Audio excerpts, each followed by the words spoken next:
आपण पाहत आहात सत्य बातम्याचं सखोल विश्लेषण रत्नाकर न्यूज। शिवसेनेच्या तिकिटावरती निवडून यायचं आणि बदमाश तिकडे जातात, मग त्याला काय ओवाळू? आणि आता प्रश्न विचारला की समजा उद्या तुमच्या हातामध्ये सत्ता आली आणि तुमचे आमदार तिकडे गेले, तर मात्र आज तुम्हाला सांगतो सगळ्यांना, यापुढे एक आमदार जर शिवसेनेतनं फुटला तर मात्र कायद्याची पर्वा न करता त्याला रस्त्यात तुडवा। शिवसेनेच्या तिकिटावरती निवडून यायचं आणि बदमाश तिकडे जातात, मग त्याला काय ओवाळू? आणि आता प्रश्न विचारला की समजा उद्या तुमच्या हातामध्ये सत्ता आली आणि तुमचे आमदार तिकडे गेले, तर मात्र आज तुम्हाला सांगतो सगळ्यांना, यापुढे एक आमदार जर शिवसेनेतनं फुटला तर मात्र कायद्याची पर्वा न करता त्याला रस्त्यात तुडवा।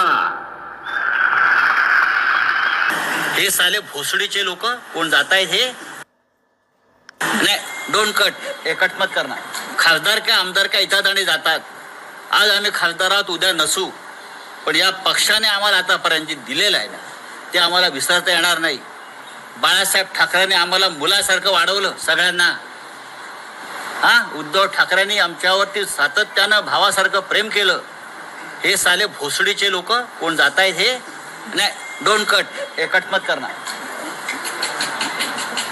ये लोग जो है बेईमान लोग है, ये बेईमान है और बेईमानी उनके खून में है, ऐसा अब लगने लगा है।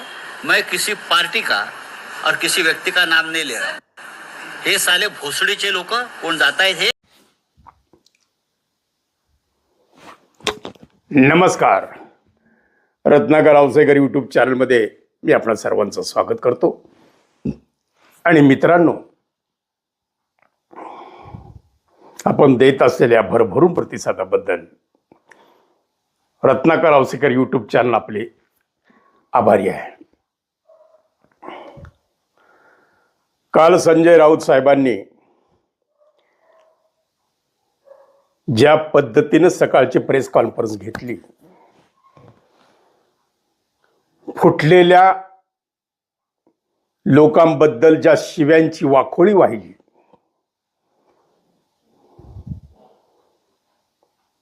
त्यांनी पुन्हा सांगितलं मी काही कुणाचं नाव घेतलं नाही, मी कोणत्या पक्षाचं नाव घेतलं नाही, कोणत्या व्यक्तीचं नाव घेतलं नाही।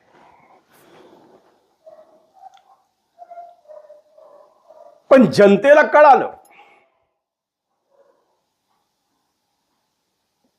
सर्वसामान्य महाराष्ट्रातल्या 13-14 करोड जनतेला संजय राऊतच्या भावना कळाल्या।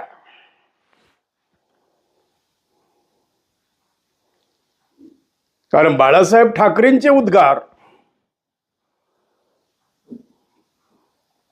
की एक जरी आमदार फुटला त्याला रस्त्यात अडवा आणि तुडवा, कायद्याची काळजी करू नका, फिकीर करू नका।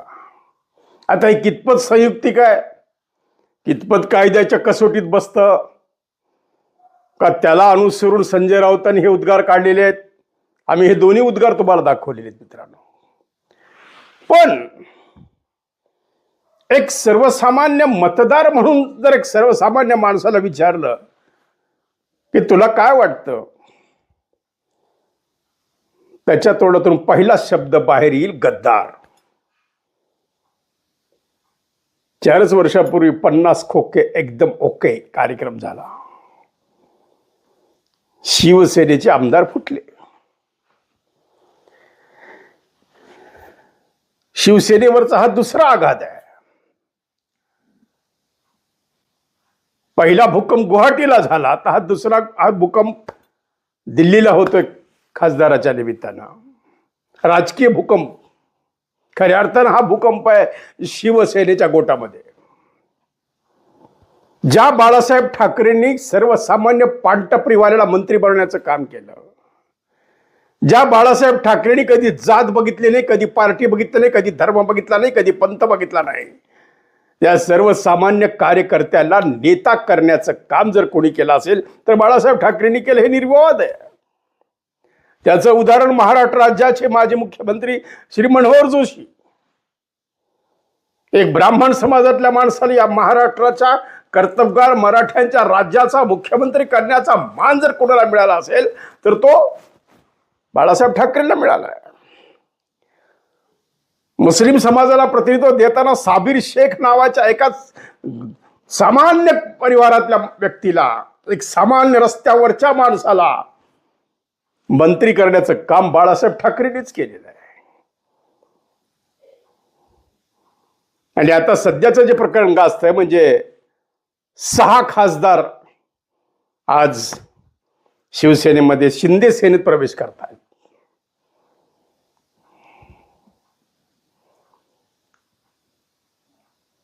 त्याच्या या रोषापायी संजय राऊतांच्या तोंडूतून ही भाषा निघाली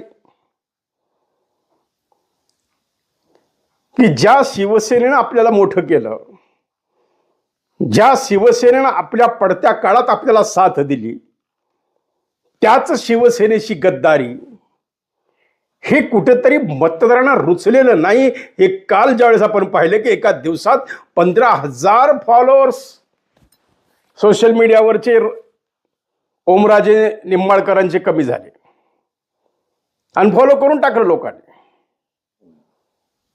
मग या मागचं कारण काय? जनतेने उभे केलेले उमेदवार फार काही धुतल्या तांदळासारखे आहेत म्हणून काही त्यांना मतदान केलं नाही. लोकसभेला जो भरभरून प्रतिसाद उद्धव ठाकरेंना मिळाला,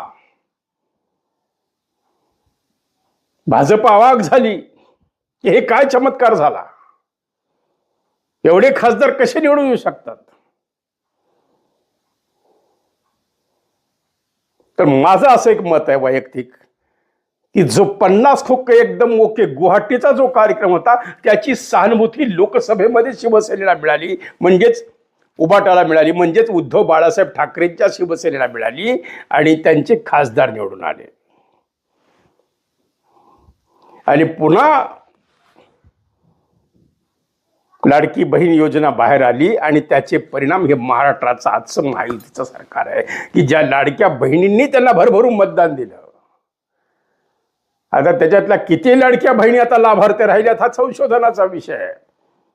आता तर लाडक्या बहिणी सुद्धा चिडलेल्या, ज्या काही तुम्ही 70-80 लाख बहिणींना घरी बसवलेल्या, म्हणजे त्यांना पगार बंद केलेली आहे, ते त्यांचा रोज दाखवणारच आहे, 100% दाखवणार. मग या सगळ्या पार्श्वभूमीवर आता कुठेतरी डॅमेज कंट्रोल करण्यासाठी, आता कुठेतरी पुन्हा म्हणजे एक 5वी बहुमत केंद्रामध्ये आणण्यासाठी, जर इतरांचे घर उघडे आहेत म्हणून त्या घरात घुसून त्या घरातले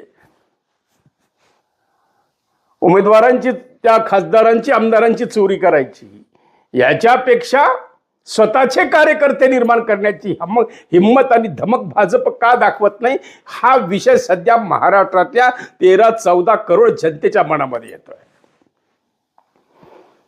मग कुठेतरी संयुक्तिक वाटतं की बाळासाहेब ठाकरेचं मत, तसं कायद्यानं ते कितपत योग्य आहे काय माहित नाही, पण त्या भावना आहेत. आडवा तुडवा बोडवा म्हणजे लगेच जावा त्याच्या घरासमोर काठी लाट्या घेऊन जावा असा प्रकार नाही आहे. ही भावना आहे. जाब विचारा, त्याचा अर्थ आहे जाब विचारा. मग आता हे 6 खासदार ज्यावेळेस मतदारसंघामध्ये फिरतील, ही जनता त्यांना जाब विचारणार आहे आणि विचारलाच पाहिजे.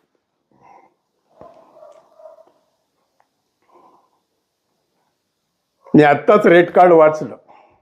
खासदारचा भाव 100 कोटी, आमदारचा भाव 50 कोटी,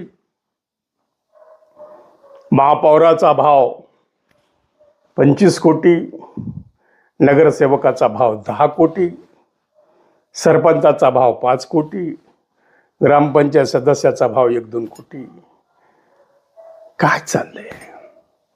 या लोकांचं रेट कार्ड आहे.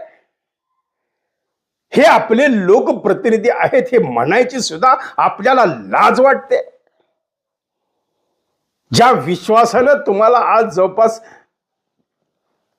समजा 20 लाख मतदार असतील तर एक आपण 60% जरी तर 10-12 लाख मतदारांनी मतदान केलं, त्याच्यातले जवळपास तुम्हाला 6-7 लाख मतदान पडले, त्या लोकांचा हा विश्वासघात नाहीये का? ज्या कार्यकर्त्यांनी वैयक्तिक रोष पत्करून सुद्धा तुमचं कामं केली, त्या कार्यकर्त्यांच्या त्यागाचा वाली कोण आहे? ज्या कार्यकर्त्यांनी वैयक्तिक दुश्मनी निर्माण केली, मग ती गावात असेल, शहरात असेल, ग्रामीण भागात असेल, मेट्रो सिटीत असेल, त्यांना वाली कोण आहे? आता कदाचित आज त्यांचा प्रवेश होईल, शिवसेनेनं व्हीप काढलेला आहे.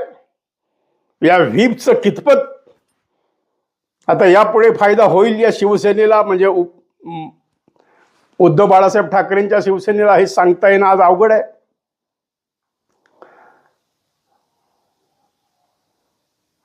पण कुठंतरी हे आमदार आणि खासदार जनतेचा रोष पत्करून हे माती खाण्याचं काम का करतात, याबद्दल आता सर्वसामान्य जनतेच्या मनामध्ये एक प्रकारची चीड आणि राग निर्माण होतो. खासदारांना वाय सुरक्षा द्यायची पाळी जर ह्या लोकशाही देशामध्ये येत असेल, खासदार सुरक्षित नाही तर सर्वसामान्य जनता काय सुरक्षित आहे? मित्रांनो, आपण शिवसेनेचा जो एकंदर प्रवास पाहिलेला आहे, हे सर्वसामान्य कार्यकर्त्याला मोठं करण्याचं काम या शिवसेनेनं केलेलं आहे. ओमराजे निंबाळकरांच्या पाठीशी ज्यावेळेस कोणतीही राजकीय शक्ती नव्हती, कोणतंही बळ नव्हतं, वयवर्ष अवघे 20 आणि पवनराजेंची हत्या, त्यावेळेस या तरुणांच्या मनामध्ये राजकारणाची ओढ निर्माण झाली आणि त्याला पाठबळ जर कोणी दिलं तर बाळासाहेब ठाकरेंनी दिलं. त्याचे हे उतराई होत आहे.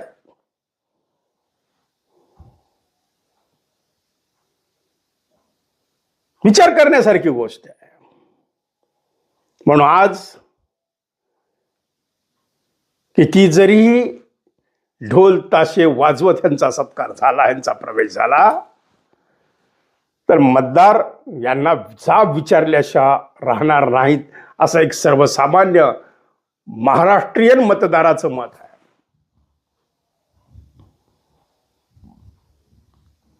संजय राऊतांनी आरोप केला की 10-10 कोटी ह्यांना मिळाले, 15-15 कोटी ह्यांना मिळालेले आहेत, पहिला हप्ता मिळालेला आहे.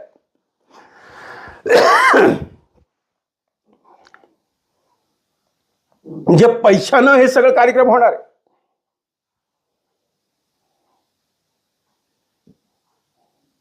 हे निश्चितच चिंतेची बाब आहे.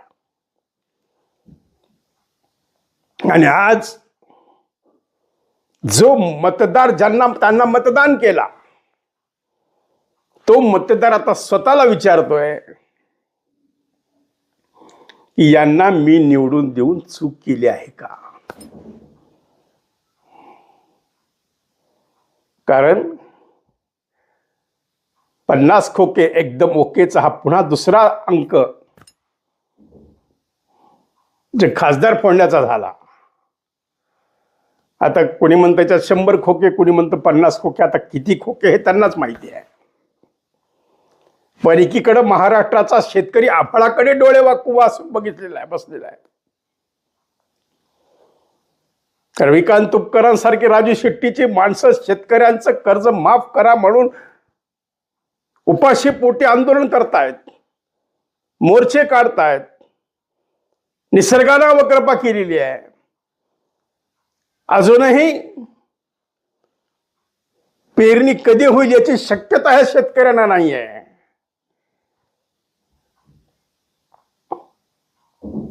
खतांचा आणि बियाणाचा काळा बाजार सुरू झालेला आहे.